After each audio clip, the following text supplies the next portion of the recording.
You're a Halloween queen. I am. You started on Halloween. 15 years old. Take me back to that night.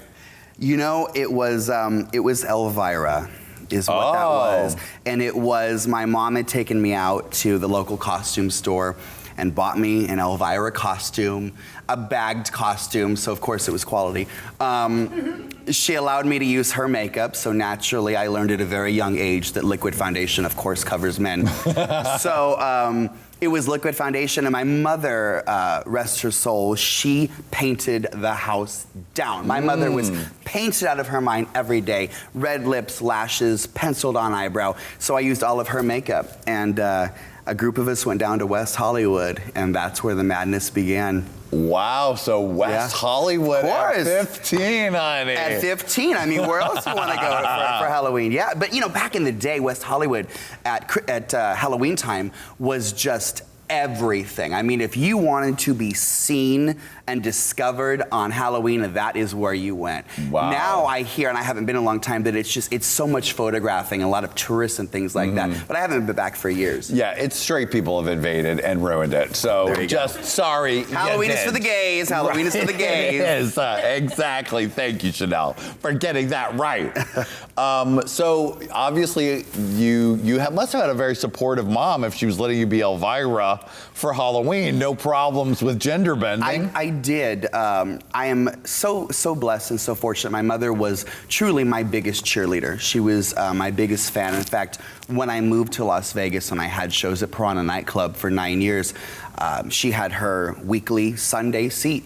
She had her table in her seat. And in 9 years, she missed like 3 shows. Wow. Yeah. That's great. It was an amazing thing to be able to have that. And it's unfortunate because, you know, you hear in this day and age, so many kids who don't have the support of their parents.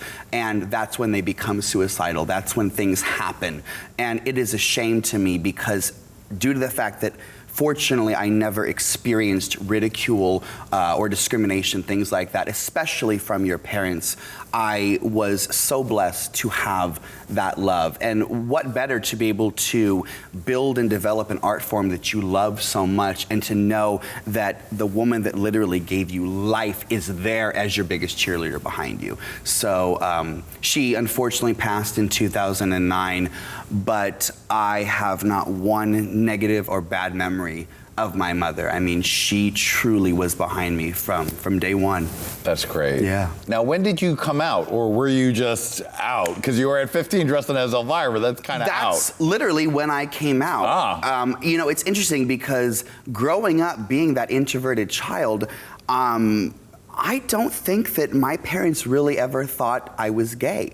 They just kind of thought I was artistic and on the quiet side. I knew that I was gay when I was playing in the sandbox, you know, in preschool. Right. I was looking at the other little boys in the sandbox going, something's going on up in here. But, you know, not putting 2 and 2 together with it, I think. And so I came out to her when I was 15, and there was the, oh my God, hysterical cries, we can't tell your father, and then run into the room, oh my God, you're not gonna believe this, my son is gay. You know, so it was kind of one of those moments. So I think that my father and my mother were both in shock for a total of probably 5 days. And then it was like, you know what, it is what it is.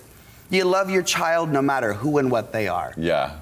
And that's exactly what they did. I mean, they did take you to see Boylesque when you were 8. They sure did.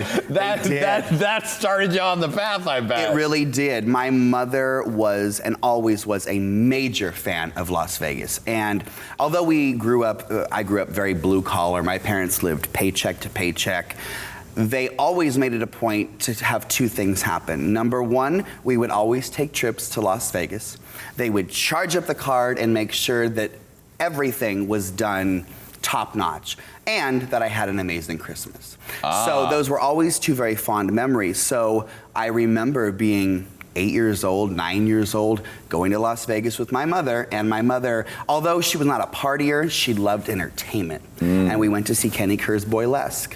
And what was that show? What was it? It was basically a celebrity look-alike female impersonation review. Oh my and it was God. essentially the only thing at the time. So you would get to see, you know, Marilyn Monroe and Liza Minnelli and Judy Garland and Dolly Parton, all of these amazing characters that I grew up with because my father was very heavily influenced by musicals and Broadway and things of that nature. So I knew of these people. So when we would go to see the show, I thought, wow, they're literally recreating all of this on stage, and they're men. And I remember sitting in the audience thinking to myself, one day I am gonna do that. I'm gonna be that, and I'm gonna do it, and I'm gonna be on a Las Vegas stage.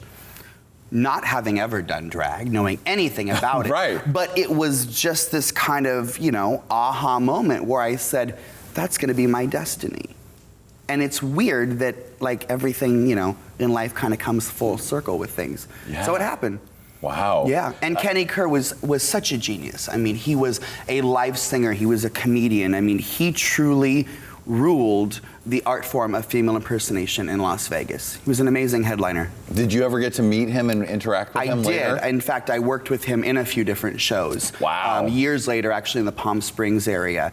And before he passed, I actually happened to be sitting in a nightclub, and he came up and he sat next to me. He was in drag, and he had a big black purse with him. And he always loved me. I always loved him. We had a really good rapport. And he pulled a necklace out of his purse, and he handed it to me, and he put it in the palm of my hand, and he says, I want you to have this. Please don't ever, ever forget this. Don't ever leave this anywhere. This is from me to you. And I still have that. So it was a very special moment. Well, you were on the first season of Drag Race, but there's been 10 other seasons since then with a lot of different situations. And we have been wondering to ourselves, in some of these classic Drag Race situations, what would Shannel do? Ooh. So we're gonna give you some iconic Drag Race situations from past seasons and ask what you might have done in that particular situation. All right. All right, let's begin with, what would Shannel do? Let's see. Oh, here we go. Look over there. You're lip syncing, and your competitor rips off their wig, and rose petals come falling out of the wig. WWSD. What would I do, as in? Well, if you were the person who you looked over and saw the rose petals coming out. I probably would have thought, well, I probably should have brought my juggling clubs with me and turned into a real circus act real quick. Because that was so genius. Yeah. And that was so iconic. I mean, Sasha Velour is such a stunning, stunning queen. Everything about her is amazing. So, but who would have ever thought, you know, the wig's gonna come off and rose petals are gonna come out? I mean, I probably would have just laid on the floor and said, well, give her the crown. I'm done. I'm done. She got it. She got it. Okay, next up. During your lip sync for your life, another queen picks you up and spins you around, causing Ru to exclaim, drag is not a contact sport. WWSD. I'd have gone to jail. Uh-huh. You're not gonna pick me up like that. Not gonna pick me up like that. I think that was crazy. I think it was insane. I think it was highly inappropriate. India Farrah, who is one of my friends and also part of the cast at Send Your Frogs, where we have our shows, we've discussed it a little bit from time to time. And I think, and I look at her and I'm like, I don't know how you handled it even the way you did. Because you could see, I mean, she was pissed. She was angry. I probably would have thrown it in a different direction. I mean, the heel would have been coming off and it would have got real aggressive. And I'm not an aggressive person, but that was a fucking situation. Right. Yeah. All right, next situation. You're on All Stars, and you're performing a number that is near and dear to your heart. You spent weeks on it and rehearsed it endlessly, and then you fall.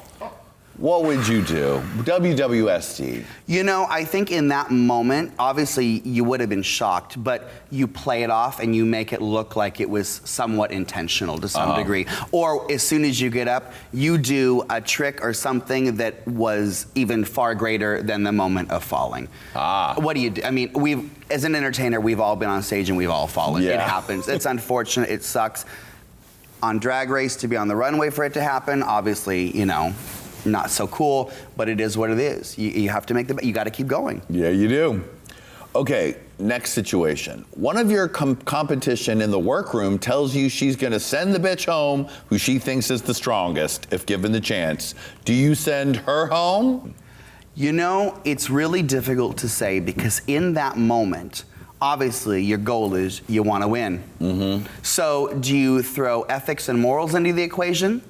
And do you throw the biggest competitor home? Or do you be shady about it? So I don't think I can answer that.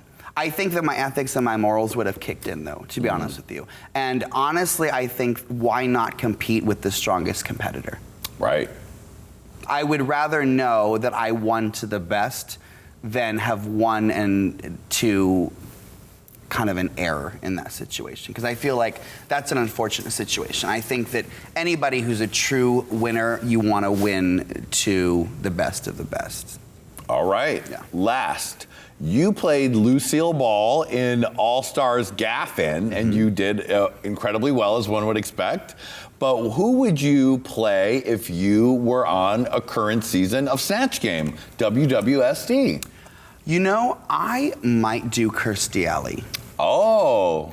I never really thought about it, but often I get people that say, you know who you look like? Kirstie Alley, especially when I have, longer hair on. Yeah. So I think I would have played that role up, or I might have done Streisand. Oh, of course. Yeah, I mean, you're the Barbara Streisand of drag. The problem for me, though, with Streisand is I wouldn't have wanted to have made it funny. I think I would have wanted to have made it a little more realistic. So that probably would have been the downfall. Right. Yeah. Okay, last but not least, you've won the mini challenge, and now you have to pick 3 queens to be on your team. Who are you picking? And you can choose anyone from any season. Raven. Okay. She's amazing. She's iconic. She's an incredible makeup artist and a dear friend of mine. I love Raven. Chad. Perfection, head to toe.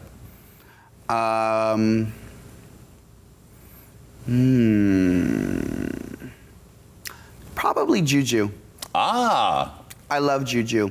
She has a personality and energy that is magnetic.